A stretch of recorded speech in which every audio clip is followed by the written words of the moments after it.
Indian army में permanent commission के लिए TES 52 का नोटिफिकेशन आ चुका है। यहाँ पर अगर आप देखेंगे ये पूरा नोटिफिकेशन है, इसमें एज लिमिट क्या होगी, सारी चीजें, ट्रेनिंग वगैरह सब कुछ दिया हुआ है। यहाँ पर आप देखोगे एलिजिबिलिटी भी दिया हुआ है ऊपर ही, ठीक है। Indian army permanent commission 10+2 TES यानी कि technical entry scheme 52 course commencing from January 2025। इसके लिए जो आपकी एंट्री होगी वो किस तरीके से होगी, डायरेक्टली आप इसके थ्रू SSB दे सकते हैं, ये ध्यान रखिएगा, ठीक है।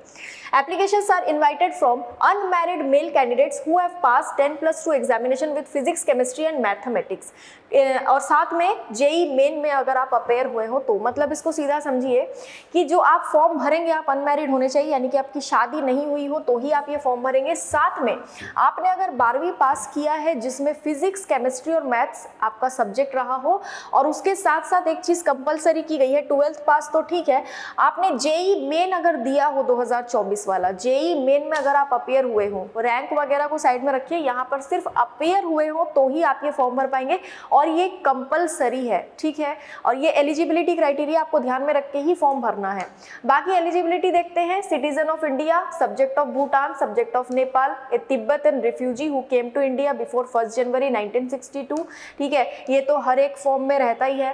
साथ में एज लिमिट की अगर हम बात करें, जो सबसे ज्यादा इंपॉर्टेंट होता है, 16.5 से लेकर 19.5 साल के बीच में अगर आपकी एज है तो ही आप इस फॉर्म को भर पाएंगे। अब उसको आप कैसे समझेंगे, तो वो भी यहाँ पर दिया हुआ है कि on the first day of month in which the course is due to commence, so that the candidate should not be born before 2 July 2005। 2 जुलाई 2005 से पहले आपका जन्म नहीं होना चाहिए, and not after 1 जुलाई 2008, और 1 जुलाई 2008 के बाद आपका जन्म नहीं होना चाहिए। यानी कि इन दोनों डेट्स के बीच में अगर आपका जन्म हुआ है तो ही आप इस फॉर्म को भर पाएंगे। उसी हिसाब से आप 16.5 से लेकर 19.5 साल के बीच का कैलकुलेशन बिठा सकते हैं, ठीक है। Candidate should note that only the date of birth as recorded in the matriculation या फिर secondary school examination or equivalent certificate will be accepted. No other document relating to age will be accepted.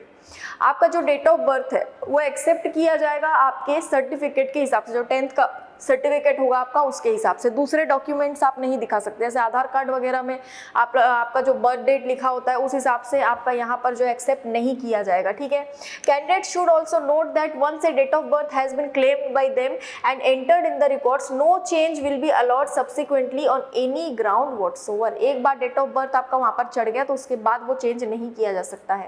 Educational qualification के बारे में हमने ऊपर ही पढ़ लिया था, सबसे ऊपर यही लिखा हुआ था, फिर भी एक बार देख लेते हैं। Only those candidates who have pass 10+2 examination or its equivalent with a minimum aggregate of 60% marks, कम से कम 60% मार्क्स आपके 12th में होने चाहिए। सब्जेक्ट मैंने बता दिए थे, ये पहला है। और दूसरा क्या है क्राइटेरिया, दूसरा है जेई मेन में अगर आप अपेयर हुए हो तो ही आप ये फॉर्म भर पाएंगे। Medical examination and physical standard, इसके लिए आपको इस वेबसाइट पर विजिट करना होगा, सारी डिटेल यहाँ पर दी गई है www.joinindianarmy.nic.in, ठीक है। The proceeding of medical board are confidential and will not be diverse to anyone, ठीक है। वैकेंसीज लगभग आप देखोगे तो हर बार 90 वैकेंसी आती है, इस बार भी 90 वैकेंसी ही है। टाइप ऑफ कमीशन ऊपर ही देख लिया था हमने। On successful completion of 4 year of course cadets will be granted permanent commission in the army in the rank of lieutenant. जैसे ही आपका ये सक्सेसफुल कंप्लीशन हो जाएगा 4 साल के कोर्स का, आपको परमानेंट कमीशन दे दिया जाएगा और डायरेक्टली आपको लेफ्टिनेंट की रैंक पर, आर्मी में लेफ्टिनेंट की जो रैंक होती है, अच्छी खासी रैंक होती है, उस पर भेज दिया जाएगा, सीधे आपको लेफ्टिनेंट की रैंक मिल जाएगी, ठीक है। ट्रेनिंग पीरियड 4 ईयर का होगा, डिटेल यहाँ पर दिया हुआ है, फेज 1, फेज 2, फिर अवार्ड ऑफ डिग्री, यानी फिर आपको डिग्री दी जाएगी। Candidates must understand that in case of final selection their appointment will be provisional subject to satisfactory verification of antecedents by concern civil, police या education authority as applicable.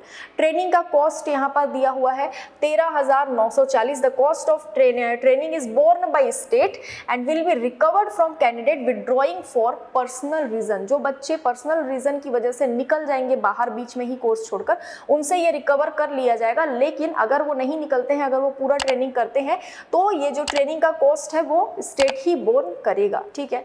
Promotion criteria and salary structure, यहाँ पर आप देखोगे rank के हिसाब से promotion criteria देखा गया है। कमीशन पे आपको डायरेक्टली लेफ्टिनेंट की रैंक मिल जाएगी। उसके बाद कितने कितने सालों में आपको कौन कौन सी रैंक मिलेगी, कैप्टन, मेजर, लेफ्टिनेंट, कर्नल, ये सारी चीजें आपको यहाँ पर दी गई है, ठीक है। पे स्केल बहुत अच्छा होता है, आपको पता होगा। होगा, आर्मी में बहुत अच्छी सैलरी रहती है। आप जैसे ही परमानेंट कमीशन आपको दी जाएगी, लेफ्टिनेंट की रैंक दी जाएगी, लेवल 10 का आपका पेमेंट होगा, जिसमें सैलरी होगी 56,100 रुपीज़ से लेकर 1,77,500 रुपीज़ तक। और जैसे जैसे आपकी जो पोस्ट है वो बढ़ती जाएगी, वैसे वैसे आपकी सैलरी भी बढ़ती चली जाएगी, ठीक है। यहाँ पर आप देखेंगे तो 2.5 लाख रुपए तक की सैलरी भी यहाँ पर दी गई। आर्मी की सैलरी बहुत बेहतरीन होती है, अलाउंसेस भी जो इनको मिलते हैं वो भी बहुत बेहतरीन रहती है, ठीक है। Fixed stipend for cadet training. The gentlemen cadets will be given a stipend of 56,100 per month as is admissible to NDA cadets on completion of 3 years training. Training period पे भी आपको जो है ट्रेनिंग पीरियड में कुछ समय के बाद में आपको सैलरी देना भी शुरू कर दिया जाएगा। अच्छी खासी सैलरी आपको यहाँ पर भी मिलेगी, ठीक है। बाकी के अलाउंसेस भी मिलेंगे, जैसे dearness allowance, kit maintenance allowance, ये सब भी आपको दिया जाएगा, ठीक है। अब आगे देख लेते हैं और क्या दिया हुआ है। ये सब सैलरी के अंदर जो इंक्लूडेड रहता है या सैलरी के अलावा जो अलाउंसेस दिए जाते हैं वो सब दिया गया है। चिल्ड्रन एजुकेशन अलाउंस, ये देखो अलाउंस बहुत सारे मिलते हैं आर्मी में। हाउ टू अप्लाई, अब आपको अप्लाई कैसे करना है, तो आपको इस वेबसाइट पे जाना है सीधे, ठीक है।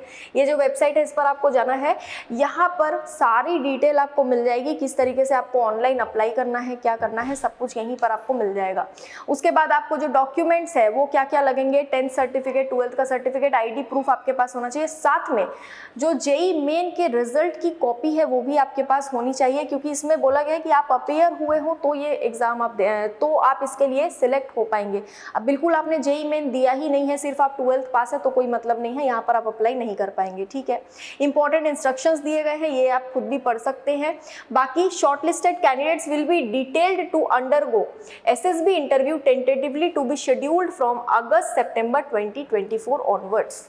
अभी SSB इंटरव्यू की डेट नहीं आई है, सिर्फ मंथ बताया गया है, अगस्त या सितंबर से शुरू हो जाएगा, ठीक है, डेट नहीं आया है। Final merit list will be displayed eight directorate general of recruiting website. इसी वेबसाइट में जब फाइनल सब कुछ हो जाएगा तो मेरिट लिस्ट इसी में आपको मिलेगा।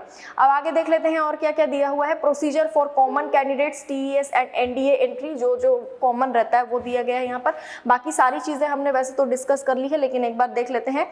आपका जो यहाँ पर अप्लाई करने की जो डेट है वो देख लेते हैं। 13 मई से लेकर 13 जून तक आप अप्लाई कर सकते हैं। 13 मई से लेकर 13 जून, लगभग 1 महीना पूरा आपको दिया जा रहा है अप्लाई करने के लिए। बाकी इसमें और कुछ है नहीं, सब हमने डिस्कस कर लिया है।